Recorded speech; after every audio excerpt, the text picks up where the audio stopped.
Cùng này các em bảo tây yam cuộc bol bol chẳng oi chế tai bên hiệp này các em bảo tây để ăn bên bắp tai làm nó đăng bana TV pin cuộc đi đăng bên bài dịch môn bài bài vấn đề pram tai chụp phật nào bên pram tai bài mà dịch ar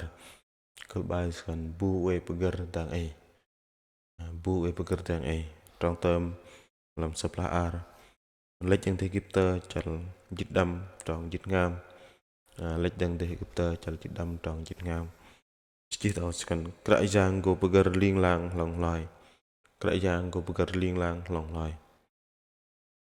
cái giang go pegar liêng lang lòng loài ở trong term bên đề pram giờ phút nào là giờ mẹ bãi ham để chào cái trong giang kia mà ti mà dễ ta sẽ để chào y vậy rõ lằng y và cái bơm kê trong sẽ chào nó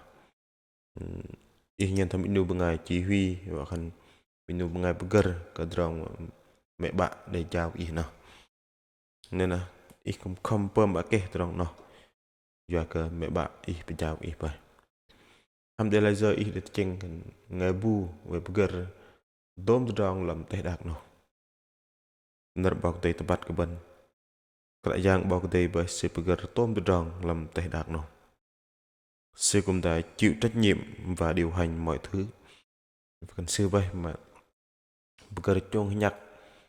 làm tôm tròn làm thay đạt nổ doạc sư cãi giang mà tít lo đi đăng ước đây ngày bua mà tít lo cả cãi giang bao cái tầng vợ khăn cãi giang bao cái bên tít lo đi đăng ước đây ngày giang này tít lo sư cãi giang sư bữa tôm tụm tròn tôm tụm am tôm còn với ngày bên làm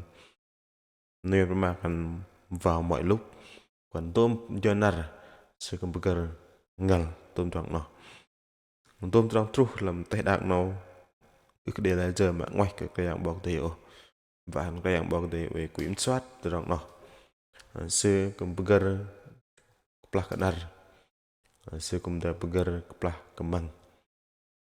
làm supply vấn đề đọc hay lệnh in Egypter chẳng dịch đâm rồi dịch ngam nè cái giang có bữa liên lạc lòng loài và khăn sự bữa cái nar sự bữa cái măng sự bữa bar dịch pon giờ mình nar sự bữa pahnar mình jing sự bữa đâm dịch bar jing mình năm thằng nào vậy đom đong cái yang bữa sự đây là giờ tép hiệt bằng sự đây là giờ mà chả năm ở nơi mà ngủ quên hoặc đi vắng sự đây liền thằng nó và ăn sự với gần liên lạc thằng nào vậy đom đong trúc của lubân mà để đong kia trúc bận nẹt chừng thành tại dạng bao để chẳng lại bận sự về hadai về lăng về đong cung bân và cái sự ức đây liền chẳng lại bận nên là mà tôm đong kia trúc bận nẹt cái để đong ly kia bận nẹt cái đong ngul ngul và cái bận bắt cái tại dạng bao để sự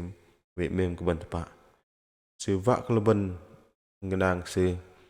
sự vạ cái bận mềm sự bằng lui sự tập này sự gần tông cung bận làm tôm từ đòn doạc sư cái dạng chép tôm từ đòn làm tay đạc nào mà khăn lui bằng ngày làm tay đạc nào sự cứ bắt cái dạng bao đầy mà lấy cái dạng bao đầy cũng chép từ đòn sự bơ nào cái dạng bao đầy về huar từ đòn sự bơ nào tôm từ đòn nào và cái bầm cái đòn chàng mà cái dạng bao đầy sự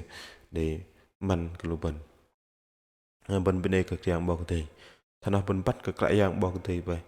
sự tức là bơ bên bên đây cái dạng bao đầy nên cho phút nào bên để cao khan thời giờ cao khan thảo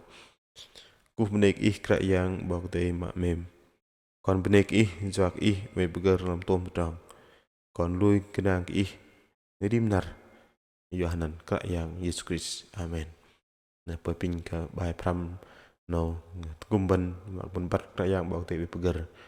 mak đi trong kia nát nó tru mak đi trong ngon tru ban pun bat cái dạng bao tay về chẳng là ban thằng nào vậy ban pin bao tay tu pun pun nhiều đi thằng nó ban ta ban lăng bài nó hay pin bấm like và đăng ký kênh nó và cái ban pram bài liên lang dim nan Và đó ni bần e pun yok bần nap yang bảo tây. Amen.